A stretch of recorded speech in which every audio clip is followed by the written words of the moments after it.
Kulusevski, Madison, and Bergwijn, does that give you a kind of creativity problem, and what are possible solutions to that issue?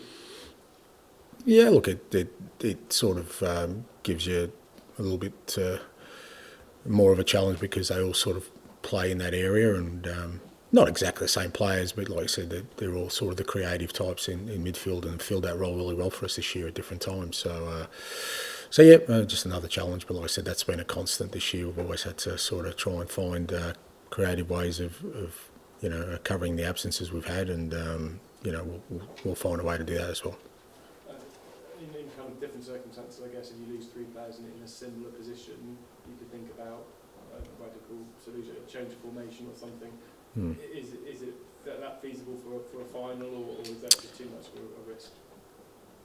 Look, no, it's, again, you sort of factor it all into it. I doubt you'd do a serious departure from sort of what we have been doing in terms of our overall structure. But as I said, you have to sort of, at the same time, find some solutions within the context of what we have available to give us our best chance of success. And that'll depend sort of on, we're going to get through the game tomorrow night, see what the wash up from that is, and then we can try a couple of things tomorrow night to see how they work, and then kind of make our decisions from there.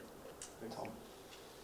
You're talking about sort of radical solutions, maybe not so much to the formation structure, but what about Don playing deeper, or Pedro moving into attacking midfield? He's a very creative player. Are any of those things on the table, or is it again too late to sort of go down that path? No, I think it's all in the realms of, you kind of, when you're in this position, we've always been in this position, you kind of go through all the different sort of scenarios, and like I said, a lot of it will depend sort of, let's see how we get through tomorrow night, see how people get through the game, because there's obviously a few players who, will play tomorrow night who, haven't played regularly or a lot lately that get an opportunity, and there could be a performance tonight that kind of convinces me to go one way or another tomorrow night. And but you consider it all. As I said, I think at the same time, even if you do something radical, whether it's positional change, it's always better done within the confines of still having a real solid foundation there. So foundationally, we're not going to change anything there in terms of the way we play, the way we kind of set up for the most part. If you do that, then if it's one positional change for a player, then that still has the possibility of working. You talked about what you expect from Sonny tomorrow night. Despite not having creative midfielders at the moment, on the left-hand side, actually, you've got quite a lot of options if he's back fit with Richie and Matisse as well. But I wonder, with Son's ability to sort of unlock defences with his technical ability, his passing, given what you're facing at the moment in the middle, does that sort of make his involvement even more important? Again, absolutely fantastic to have him available, and like I said, he's he's got the experience, but B, like I said, he does have that creative ability, so that's the first thing. But again, game tomorrow night, need to get him some match minutes, need to see how he is. I've never sort of tried to kind of look too far into the future in terms of what we might do, but if nothing else, this year's taught me that our planning at the moment is pretty much a day-to-day proposition. Let's get through training today, and everyone gets through, and then let's get through the game tomorrow, and then post-game tomorrow we can start looking at those kind of things. And just finally, on Sonny, there's some reports back in Korea that he's had this incident in his personal life of going to the police, potentially over someone. This whole story, I don't know if you're aware of it. I'm going to detail if you want to. Is there anything you can... No. Is he fine? No, mate. I mean, I'm not even going to sort of go down that track. It's not something I would talk to him about unless he came to me, and my understanding is it's a legal issue, so I wouldn't touch it, mate. Andrew, just can I take you back to the balancing act, really, just about tomorrow night? I guess sharpness must come into it a bit, or kind of just worried because of the injury.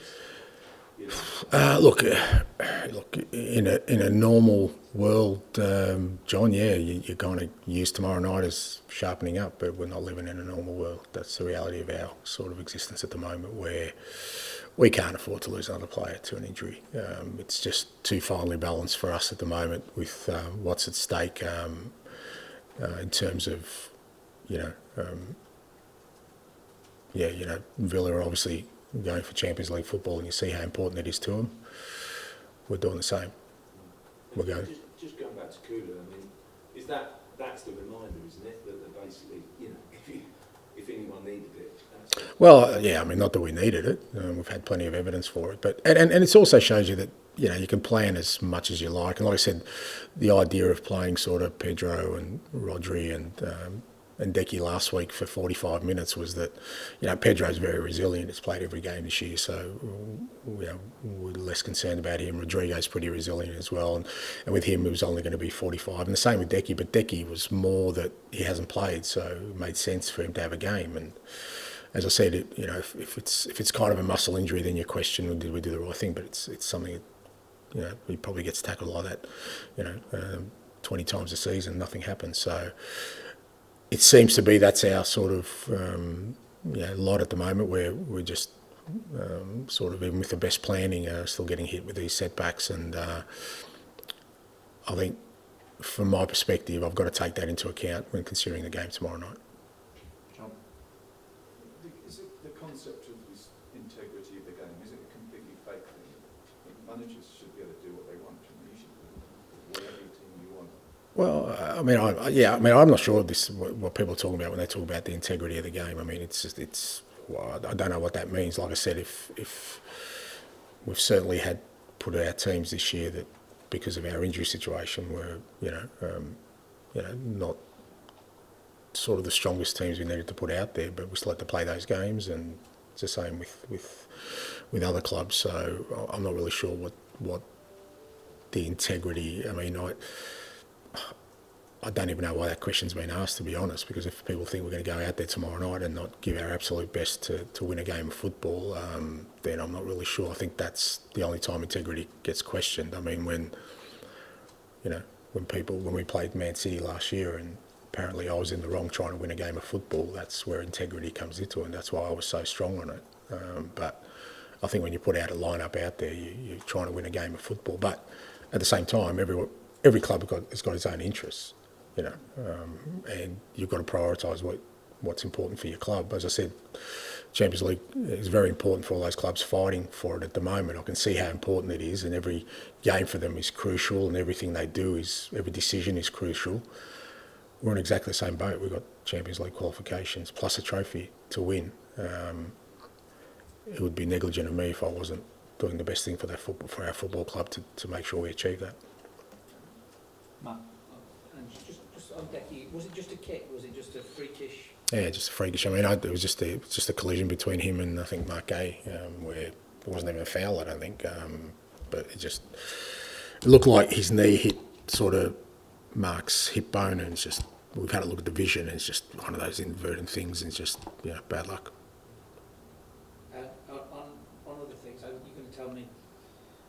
Don't tell me what I'm going to tell you, mate. Or else there's no point me being here. Just do it yourself. Write your piece and we're away. How do the next 5 or 6 days pan out? Beyond Villa, can you get a rest in? Do you keep training? When do you go to Spain? Yeah, we've kind of mapped it out.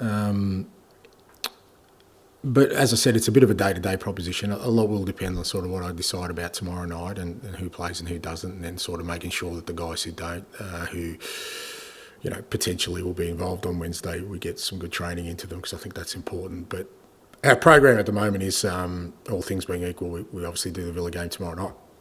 We won't get back till late. Saturday will be sort of rest day for the players. We'll train Sunday. Sunday will be a good session for us, and then train here Monday morning and then fly out to Bilbao Monday afternoon, get to Bilbao and then sort of have a run on the pitch the night before in Bilbao, and then sort of the game Wednesday. And in your experience, is this a sort of time for great rallying speeches and oratory, or a chance to do something different, or is it important to... Look, I think it's just, again, my experience with these things, you just got to you've got to read the moment. I think, again, it's very hard to sort of pre-plan these things, because there may be a catalyst for something, that happens that changes that, whatever the need it is for the players. My role in that is just to, as I said, take it a day by day proposition, and and try and sort of read what the players really need. It's about them, and we'll certainly, you know, once the Villa game's done and we sort of do our reviews, that, you know, then our focus turns to sort of, you know, the main game, and every day will be important in terms of preparing the players for that and what that needs and what that looks like. Intuitively, I usually kind of just go with my gut.